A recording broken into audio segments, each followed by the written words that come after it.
Hi guys. Anyway, it's Josh live on YouTube. I'm heading south at South Street Seaport. I had some drops. You can see the ships way in the back, the three masters, the 1800s schooners from the late 1800s, and they're German and British trading ships. We're passing the heliport. There's constant business helicopters landing and taking off here. It's pretty dramatic. As well as here at Pier 6, as well as the national, not the national one by what's her face, but the Vietnam War Memorial down here at 55 Water Street. What was her name again? Maya Lin or whatever.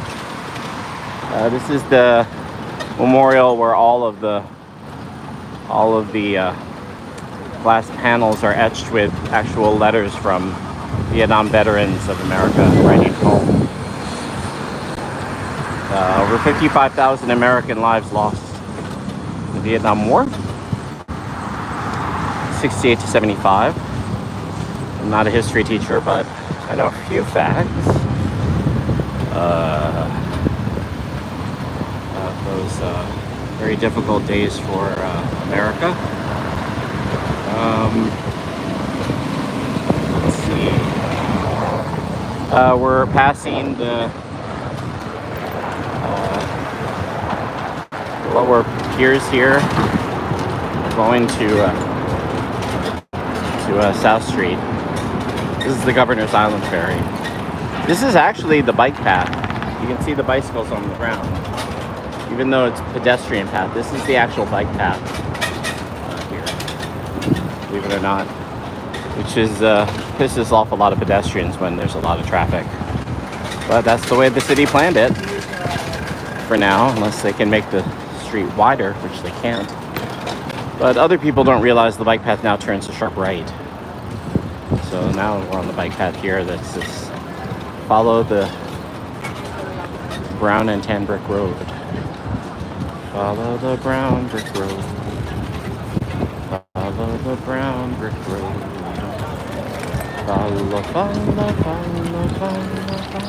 brown brick road.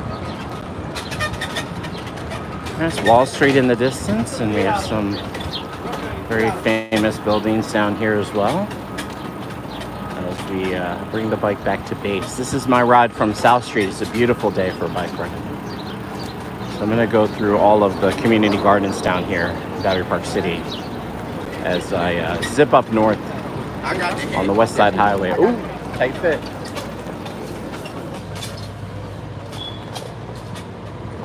They did the bike lane here, redid it about 20 years ago so that it snakes through some of the community gardens. That's the aquarium.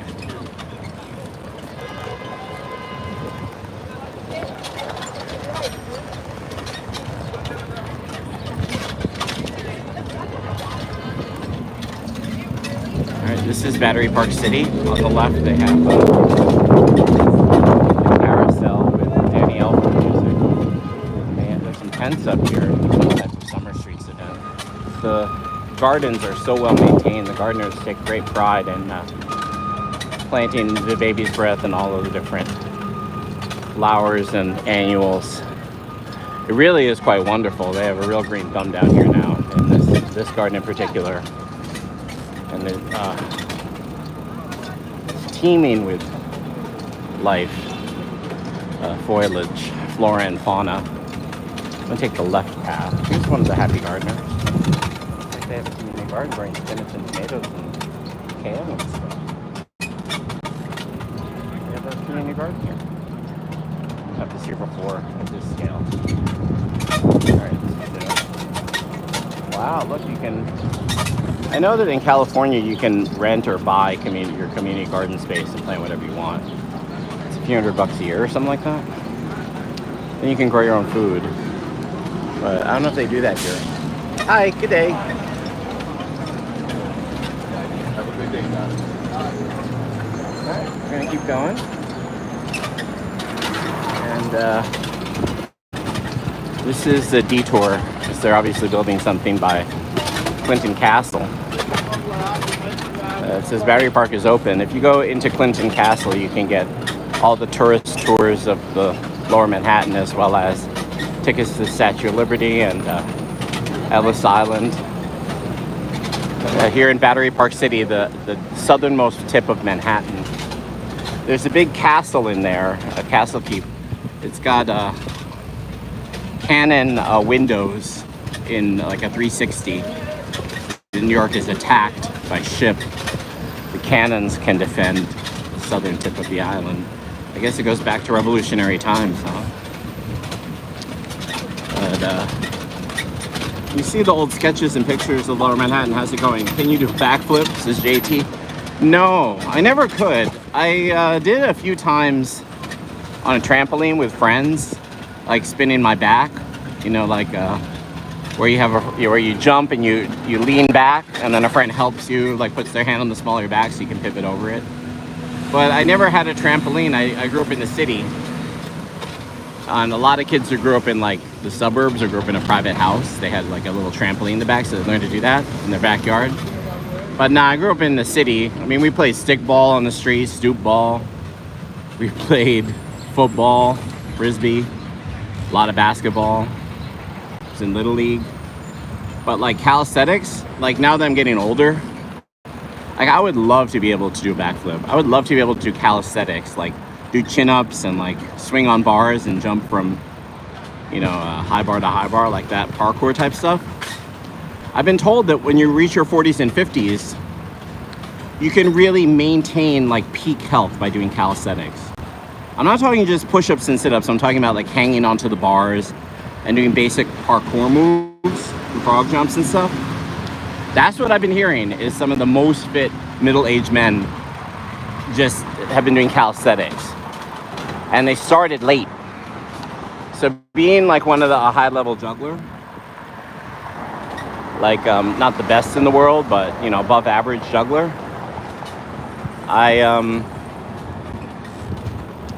and with the skills that I have, I can see that. Like my energy is still flowing very well all day, pretty much. Like I can do this bike job all morning, like be on a bicycle 5-6 hours a day. But you know, my legs feel fine the next day. My gut health is the thing. Like leaky gut. Like yeah, like I'm getting like a middle-aged potbelly. Like I don't do sit-ups or calisthenics. When I was running 30 miles a week, I was so tight. Yeah. And I'm not talking like 7-minute miles. I'm talking like running. I'm between like the 8 and 10 minutes per mile range. So a slow jog for a lot of real runners. But by doing like 30 miles a week, my gut was tight. I was ripped. So I do recommend that. If you want to lose weight, like you see all these apps and they say, oh, you don't have to run an hour a day. It'll just get you exhausted and it can be bad for your knees or something like that. No. At least in my experience, if I had more time, yeah, I would want to build my base balance, get back up to like, never felt like I had more energy than when I was running 30 miles a week.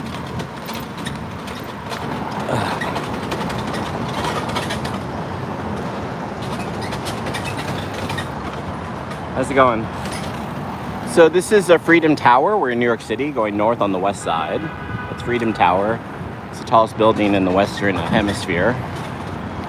I saw on the news that the Burj Khalifa is going to be surpassed by a 1 kilometer tall building next year, which the Saudi Arabian oil money billionaires are building. That's going to be an impressive monster.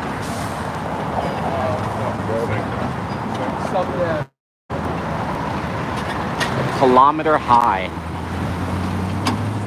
And maybe I should start running again, because I think that there are going to be runs that, as the world changes, they're going to be in these super cities in the Middle East spring up. I don't know, I don't speak Arabic. I speak a few words from the coffee guy. But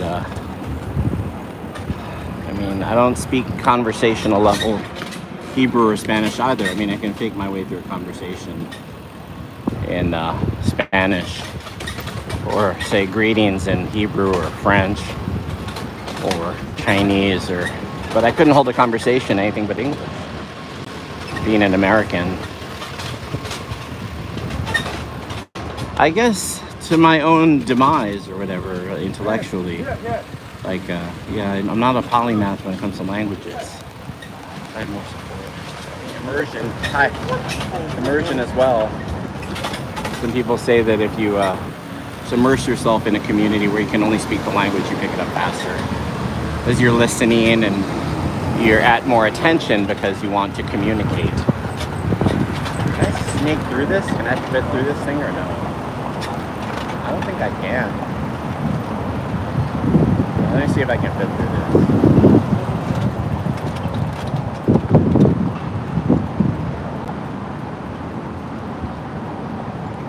Oh, I don't know why I thought I couldn't fit through this. Because I had the trailer. Oh, the trailer doesn't fit through this. The tin trailer. Alright, I got a note to self. I could have gone this route 5 times before. It does fit through the columns there. Alright. This morning at 7 a.m. I went to the, checked in at base on 37. There were all these, like CO2 cartridges on the ground, like dozens of them. And I was like, damn, this is some type of drug thing. So I looked it up. They're called whippets. I never knew what a whippet was. And they're the little CO2, the little nitrous oxide NO2 cartridges. So that like party and club kids can like get high for like a minute. There's this like laughing gas that they use at like the dentist or for women who are pregnant, so that they experience less pain. Yeah, so it's a big epidemic now in New York in the homeless community. I looked up how much does it cost for a whippet? You can get like a box of like 100 of them for under $50. So whoever's flipping it on the street, let's say you buy a box, you flip it to a homeless guy for $1 or $2, and then they're fucked up doing whippets.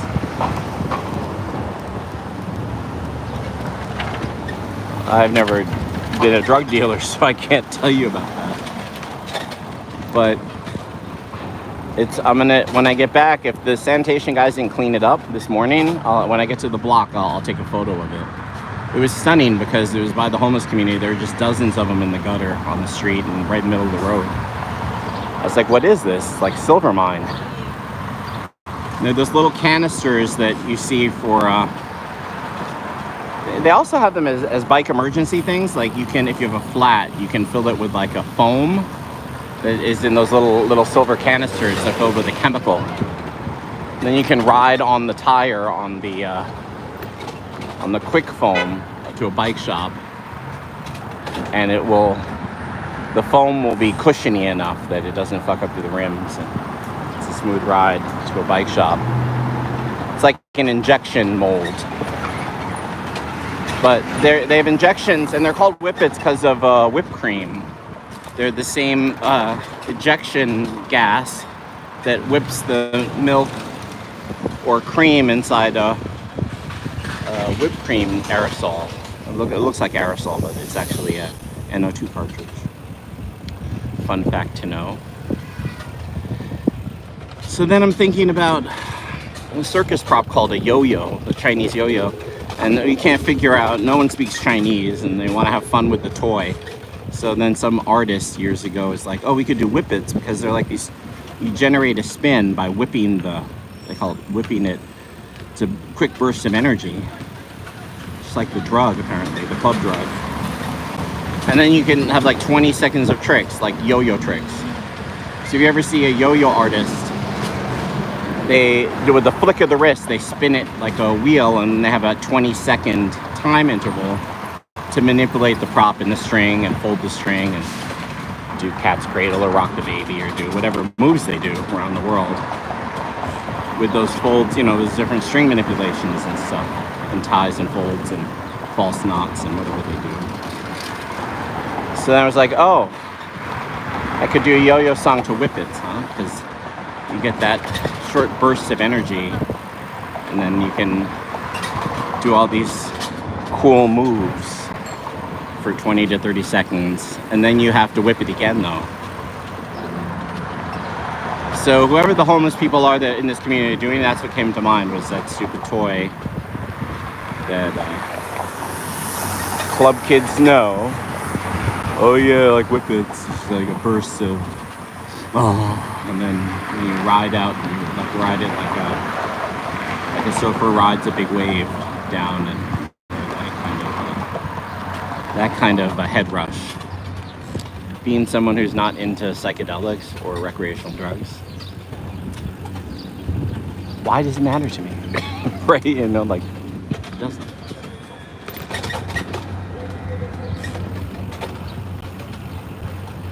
Just trying to pay my bills here. Alright. I'm gonna keep going, but I'm gonna make a video short with the yo-yo today if I make it to the juggling club. I'll film it and I'll put Whip It in the background. So I was just going down the road and they were just all on the ground right down there. And I looked left and right and I was like, oh snap, these are the homeless people doing this. And I was like, damn. Usually these are the same people that wait all day just for a bag of food at the church, like right down the block. And then they scatter again, and then they gather again in their homeless camp. And I guess at the end of the day, if they're can collectors or whatever, they'll buy some whippets and they'll share them. I guess they can buy a box of whippets for 50 bucks or something. Like, they're totally getting ripped off.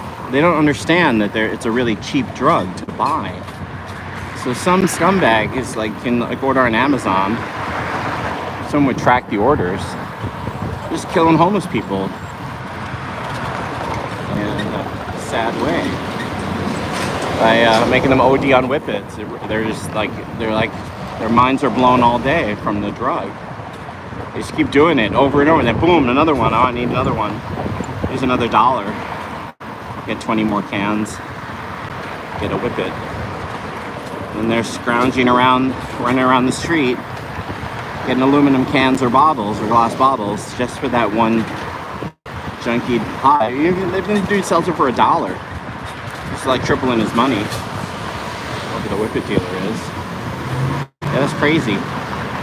It's also used for party balloons because you can use nitrous oxide or helium. You see it to blow up. You back?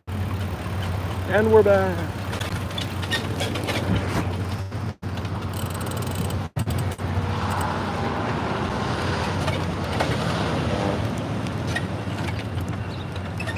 But the whole shit, I mean, the whole nickel-headed bullshit.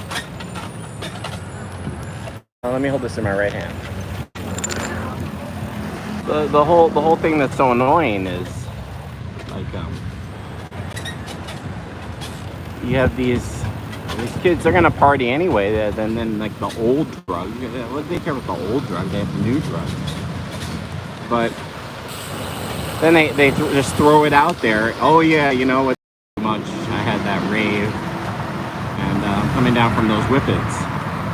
Like, how is that creative? What is that saying to the person if you get a gig? Like, oh, no problem if your kid did a little bit of drugs. It's safe with me because I understand. Because they take their paycheck and they do the same shit. Like, why is that cool? Like, I don't know. I'm rambling. But when I think about the arts and why people are patrons of the arts, like, are you really giving money for a theater or a circus show so that you can have a walk on the wilds, like, so that you can get fucked up, like, with whippets, or like have your coke binge and like have it guilt free? Like, hey, I'm gonna have my binge now because I'm a patron of the arts. Like, how much of that shit really goes down? Like, I'm pretty naive, I guess. I don't practice circus arts for an escapist high. I do it as, you know, as a learning path and as a good exercise. Damn, I'm a boring person. I'm a pretty boring person. Maybe that's what it is. It's boring.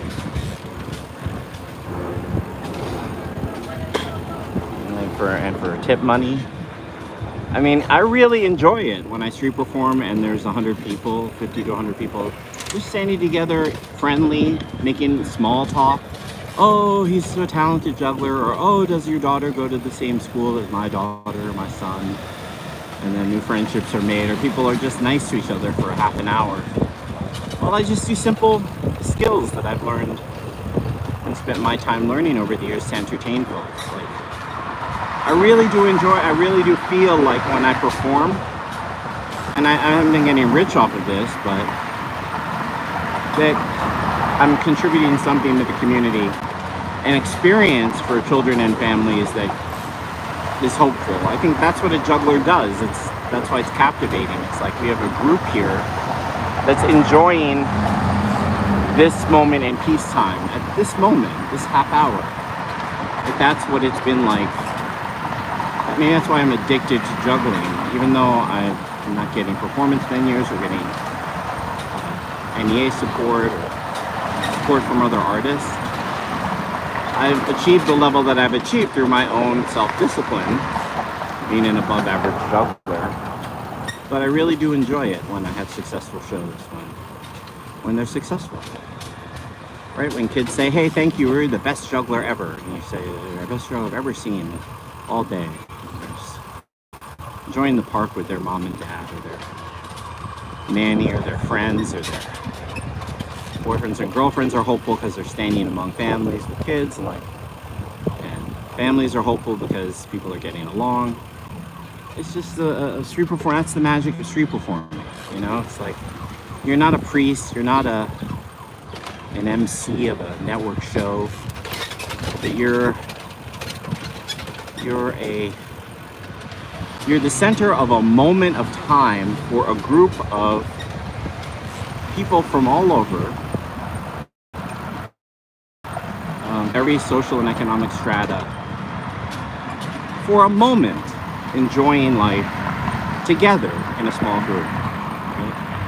And that's the wonderful thing about street performing, being a street performer. So maybe it's nice. Maybe I will do it this weekend. Instead of selling comics, I'm going to try juggling again. The weather's like this. People will stand around. It's too hot. They won't, but and I'll try and move my comics more online and with Whatnot, and see if there are other online auctions that I can start to flip on. But sales have almost come to a halt. That's the problem. And I'm just not earning that much. I start teaching summer school July 8th. I just got to set up. But all of my work is this physical work, you know, on the bike, and then juggling. It's also it's physical. It's a mind-body discipline. It's a self-discipline, but it's not mental work like writing math lessons like I do. Like saying, oh, okay, these are the things the children are having trouble with. I need to rewrite these model problems so that the kids get. Hi, how's it going? Or the kids who are, you know, who are learning English, they need a visual here so they can connect to the new formula, you know, to the new word. Like if you don't know what the word pyramid is, having a picture of the pyramid in a formula and showing it with a small video makes a big difference. Kids won't forget that. In 7th grade, and the kids learning algebra and learning to balance side by side, you make a short video so they can see, oh, you rebalance so that it's the same quantity with boxes and marbles or something. And then the kid will get the idea faster, will retain it, and then will excel in mathematics and science. So that's been my real job for 10 years, but I make more money doing courier work, which is what's so insane.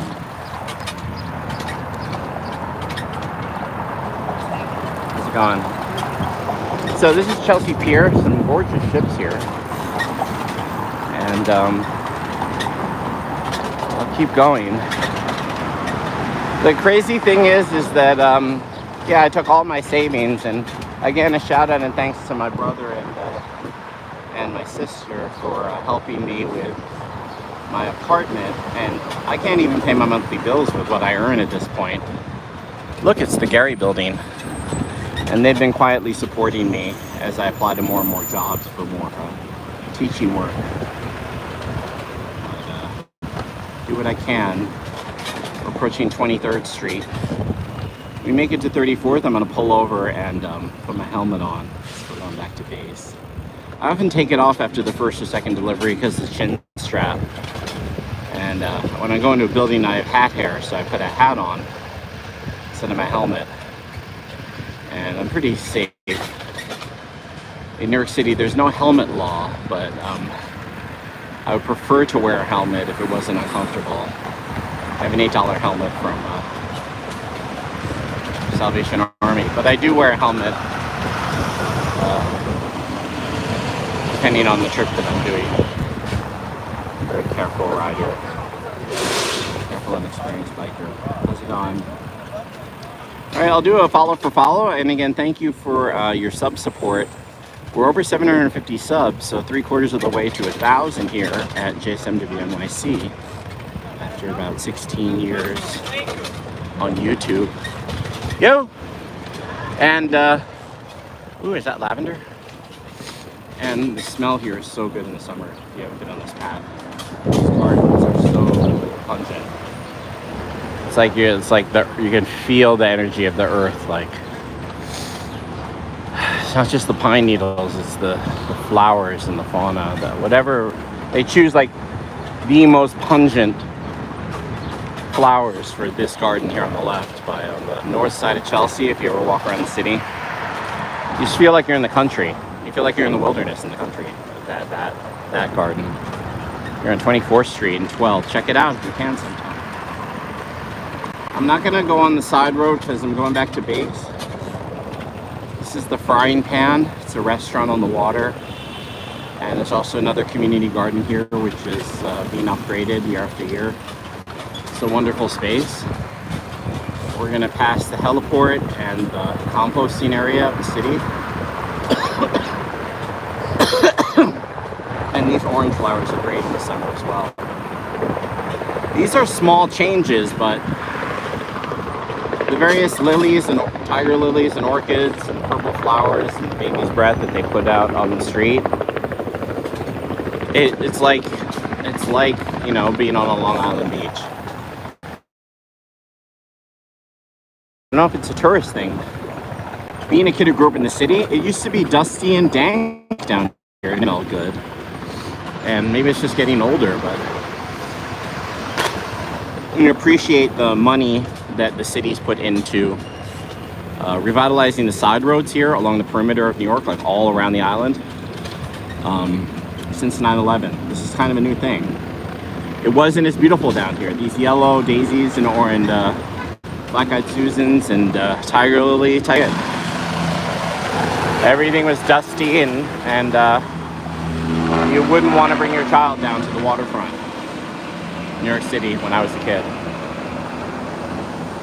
But they have more special events here too and stuff. This is the Blade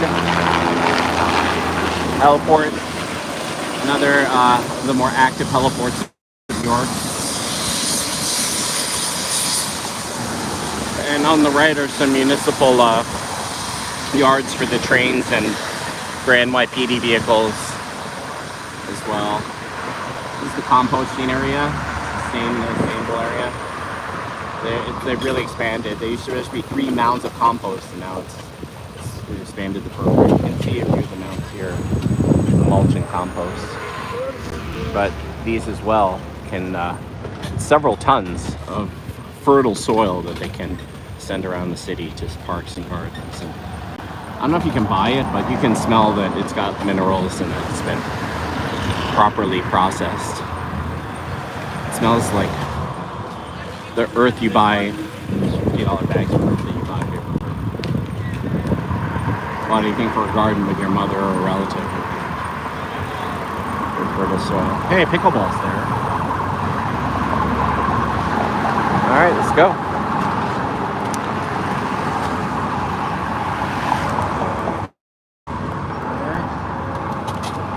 Gonna head up the road, and then when I get to Bella Abzug Park, I'm gonna pull my helmet.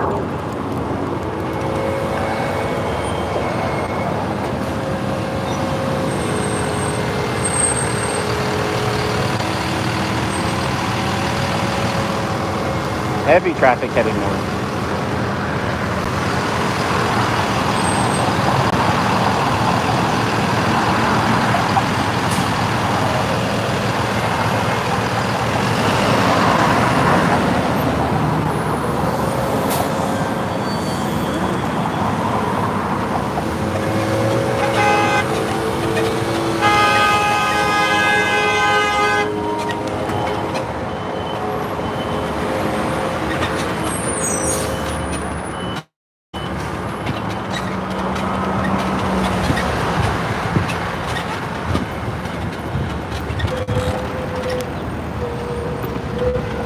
Huh?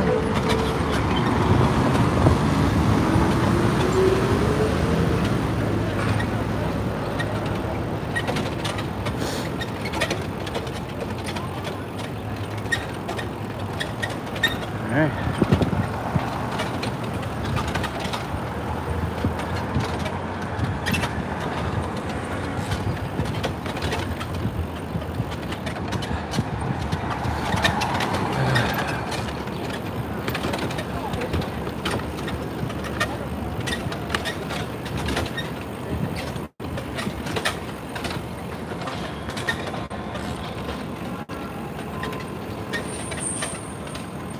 All right, guys. So,